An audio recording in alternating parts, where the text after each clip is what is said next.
책은 당신의 삶을 바꿀 수 있습니다. 안녕하세요. 책입니다. 오늘 소개해드릴 책은 짐 로저스 앞으로 5년 한반도 투자 시나리오라는 책입니다. 저자는 짐 로저스와 배구진님 두 분이 지으신 걸로 되어 있고요. 비즈니스 북스에서 나온 책이고 287쪽입니다. 먼저 저자에 대해서 알아보겠습니다. 저자는 세계적인 투자자인 짐 로저스와 배구진님으로 되어 있습니다. 짐 로저스는 1942년생이며 세계적인 투자자로 잘 알려져 있는 인물이지요. 워런 버핏, 조지 소로스와 함께 세계 3대 투자자로 불리는 인물 중 한 사람입니다. 예일대학교에서 역사학, 옥스포드 대학교에서 철학, 정치학, 경제학을 전공하신 대단하신 분이죠. 1964년 월스트리트에 첫 입성한 이래로 지금까지 55년이 넘는 세계에서 가장 주목받는 투자자로 활동하시는 분입니다. 1969년 조지 소로스와 함께 글로벌 헤지펀드 투자사인 퀀텀 펀드를 만들어가지고 10년의 기간 동안 무려 4200%, 42% 아닙니다. 4200%의 엄청난 수익률을 기록한 것으로 유명합니다. 또한 투자뿐만 아니라 세계 일주를 좋아하신 분으로도 잘 알려져 있죠. 또 한 명의 저자이신 배구진님은 서울대 경제학과를 졸업하시고 동대학원에서 경제학으로 석사학위를 받으신 분입니다. 기자와 편집장 생활을 오래 하셨고 주식과 관련된 저서도 여러 개 쓰신 분입니다. 목차 한번 읽어보겠습니다. 1장 절대 흔들리지 않는 6가지 투자의 원칙. 2장 세계 유일의 분단 국가를 주목한 이유. 3장 2020에서 2040년 한반도 경제통합 시나리오. 4장 경제통합 한반도의 투자의 미래. 마지막 5장 앞으로 5년 신글로벌 투자지형. 한국은 세계적으로도 유례없는 고속 성장을 이뤄냈고 기술력도 상당한 수준입니다. 글로벌 기업도 여럿 확보하고 있지만 북한과의 전쟁 리스크가 늘 존재하는 지리적인 한계점이 있습니다. 내수 시장을 우선으로 생각하는 다소 폐쇄적인 경제 환경 때문에 오랫동안 세계 투자 시장에서 매력적인 투자처로는 주목을 좀 받지 못했던 그런 나라가 바로 한국이었죠. 반면에 지속적인 관심을 받아온 아시아의 주요 나라는 우리의 옆에 있는 일본과 중국이었습니다. 이러한 위상의 한국을 다가오는 새로운 세기에 가장 투자적으로 흥미로운 나라라고 말하는 투자자가 나타났는데 그가 바로 이 책의 저자이기도 한 월스트리트의 전설 짐 로저스입니다. 이 책은 한마디로 짐 로저스가 바라본 한반도의 경제통합에 대한 전망서입니다. 짐 로저스는 한반도를 중심으로 일어나는 국제사회 변화의 흐름에 따라 이 변화 속에서 우리는 무엇에 투자해야 되며 어떠한 판단을 내려야 될 것인지 글로벌 투자자로서 55년의 투자 생활 동안 그가 경험했던 것을 바탕으로 세계 경제와 한국의 지정학적 가치를 바라보는 거시적 투자론을 이야기하고 있습니다. 1장에서는 짐 로저스가 지켜온 6가지의 투자 원칙을 바탕으로 현재 그가 한국을 주목하는 이유에 대해서 자세하게 나옵니다. 2장에서는 한국의 투자 가치와 그 근거를 이야기하고 실제 투자 환경에 대한 어려움과 보다 더 현실적인 조언들에 대한 내용들이 나오게 됩니다. 3장에서는 한반도 경제 통합에 대한 문제를 장기적인 시각과 투자론을 바탕으로 다루고 있으며 4장에서는 한반도를 중심으로 펼쳐지는 새로운 경제의 흐름, 그리고 그 흐름과 그 흐름에 영향받게 될 유라시아 대륙의 투자 지형을 예측해 봅니다. 5장에서는 한반도를 둘러싼 나라인 미국, 중국, 일본, 러시아 등의 향후 5년의 경제 전망에 대해서 이야기를 하고 있습니다. 제1장 절대 흔들리지 않는 6가지 투자 원칙. 짐 로저스는 자신의 투자 인생을 통해 정립한 6가지의 원칙을 이야기합니다. 첫 번째는 위기를 만나지 않는 투자는 없다는 것입니다. 짐 로저스는 스스로를 중장기 투자자라고 말하고 있습니다. 중장기 투자의 기본은 바로 펀더멘털 분석이며 이것은 주로 지속적이고 광범위한 연구 데이터를 바탕으로 분석하고 투자할 종목에 대한 직접적인 상황 및 조건 파악을 전제로 하고 있습니다. 특정한 나라에 투자하는 경우 공통적으로 생각해 볼 만한 지점은 인구의 연령대를 볼 수 있는 지표, 안정적인 통화 및 교환 경제에는 문제가 없는지, 저축과 돈이 있는 채권국인지 등을 살펴본다고 합니다. 이러한 짐 로저스의 관점에서 현재의 한반도는 잠재 요소가 크다고 말하고 있습니다. 두 번째는 역사의 리듬을 따라 거리에서 답을 찾는다입니다. 역사와 현장은 철저하게 맞물려 있기 때문에 우리가 오늘날의 시장을 해석하기 위해서는 먼저 역사를 반드시 알아야 한다고 짐 로저스는 강조하고 있습니다. 투자자라면 모름지기 반드시 시장에서 일어난 사건 뒤에 숨겨진 인간의 본성과 그 행동 기제를 본능적으로 살펴서 캐치할 줄 알아야 된다는 것이죠. 짐 로저스는 77이 된 지금까지도 여전히 현장에서 보고 들은 바를 통해 자신의 투자 아이디어를 얻는다고 합니다. 세 번째는 다른 사람의 말은 모두 틀렸다입니다. 많은 투자 고수들이 이야기하는 것과 마찬가지로 짐 로저스 역시 자신이 이해할 수 없는 것에는 절대 투자해서는 안 된다고 말하고 있습니다. 오로지 자신이 공부하고 판단하면서 직접 부딪혀서 얻은 정보를 통해 내가 하려는 투자의 아이디어가 합당한지에 대한 의심을 계속해서 따져가면서 진행하는 것이 바로 투자라는 것이죠. 때문에 다른 사람의 말을 귀 기울여서도 안 되고 귀 기울일 필요조차도 없다고 이야기하고 있습니다. 네 번째는 호재를 얻으려면 아무것도 하지 말라입니다. 짐 로저스는 투자에 관해 가장 중요한 교훈은 바로 아무것도 하지 않아야 한다는 것이라는 이야기를 자주 하는데요. 조금은 선문답 같은 느낌으로 무언가 해야 할 일이 생기는 그 순간까지 말 그대로 아무것도 하지 말아야 한다는 이야기입니다. 구체적으로 살펴보면 이런 얘기입니다. 시장을 공부하고 조사하고 하는 것은 기본 중에 기본이고 투자에 있어 성공하려면 정말 필요한 것 중에 하나가 바로 인내심이라는 거죠. 오로지 자신이 확인한 정보를 통해 확신할 수 있는 타이밍을 포착할 때까지 버텨내는 인내심을 가져야지만 투자에서 성공할 수 있을 것이라 강조하고 있습니다. 다섯 번째는 질문이 없는 투자는 반드시 패한다는 겁니다. 절대 다수가 생각하는 방식에 의존해서는 절대 안 된다고 이야기하고 있습니다. 지금 우리가 사실이라고 믿고 있는 것도 시간이 지나면 잘못된 것으로 바뀔 수 있는 것처럼 몇십 년이 지나고 모든 것이 변해 있을 거기 때문에 무엇도 고정관념으로 재단하고 판단하고 하지 말고 호기심을 갖고 계속해서 의심하고 질문하는 태도, 그게 바로 제일 중요하다라고 얘기하고 있습니다. 마지막 여섯 번째는 열정을 느끼는 일에 돈이 따라온다라는 것입니다.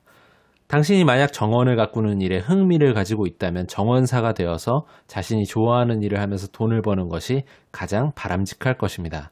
마찬가지로 투자도 스스로 경험한 지식이 풍부한 분야에서 투자해야 성공할 가능성이 높다고 얘기하고 있습니다. 그렇게 스스로 열정을 느끼는 분야는 미래의 변화를 본인이 포착해낼 가능성이 당연히 높을 것이고 이것이 성공적인 투자로 이어질 수 있다는 것입니다. 2장 세계 유일의 분단 국가를 주목한 이유. 짐 로저스는 북한을 떠올릴 적에 1981년 당시의 중국의 모습을 비교해서 생각하게 된다고 합니다. 국가가 개방을 하고 나면 더 위대한 발전이 역사적으로 늘 뒤따라왔다는 것이죠. 때문에 북한도 개방을 하고 나면 반드시 새로운 자본과 시장 그리고 기회가 따를 것으로 전망합니다. 베트남과 중국이 그랬던 것처럼 짐 로저스는 북한의 김정은이 중국의 방식을 모델로 삼아 기업가들이 돈을 벌 수 있는 시장 경제 체제로의 성공적인 연착륙을 조금은 기대해 볼 만하다고 이야기하고 있습니다. 김정은 스스로가 아버지의 계획 경제 정책의 실패를 잘 이해하고 있고 그로부터 깨달은 바가 분명히 있었을 것이라는 이야기입니다. 이러한 맥락에서 김정은 정권이 현명한 결정과 행동을 보인다면 투자 환경에 있어서도 아주 좋은 국면이 조성될 수 있을 것이라 바라봅니다. 특히나 북한의 나선 경제특구의 경우는 아시아 최북단에 위치해 있으면서도 빙하가 없는 자유항을 끼고 있어서 러시아나 중국과의 교역에 아주 좋은 핵심적인 위치를 차지하고 있습니다. 따라서 향후 남북한의 통일이 이루어진다면 이 나선 경제특구의 발전이 정말로 중요해질 것이라 말하고 있습니다.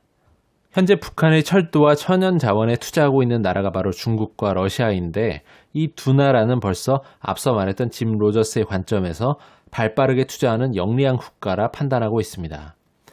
이에 반해 한국은 중국보다 오히려 규제와 통제가 심해서 투자하기 어려운 나라라고 말하며 실제로 해외 기업가들 대부분이 한국보다 중국에서 사업하는 것이 오히려 더 쉽다고 이야기하고 있습니다. 투자자의 입장에서도 해외 투자자들이 쉽게 접근할 수 없을 만큼 복잡하고 불합리한 규제가 우리나라에 많다고 합니다.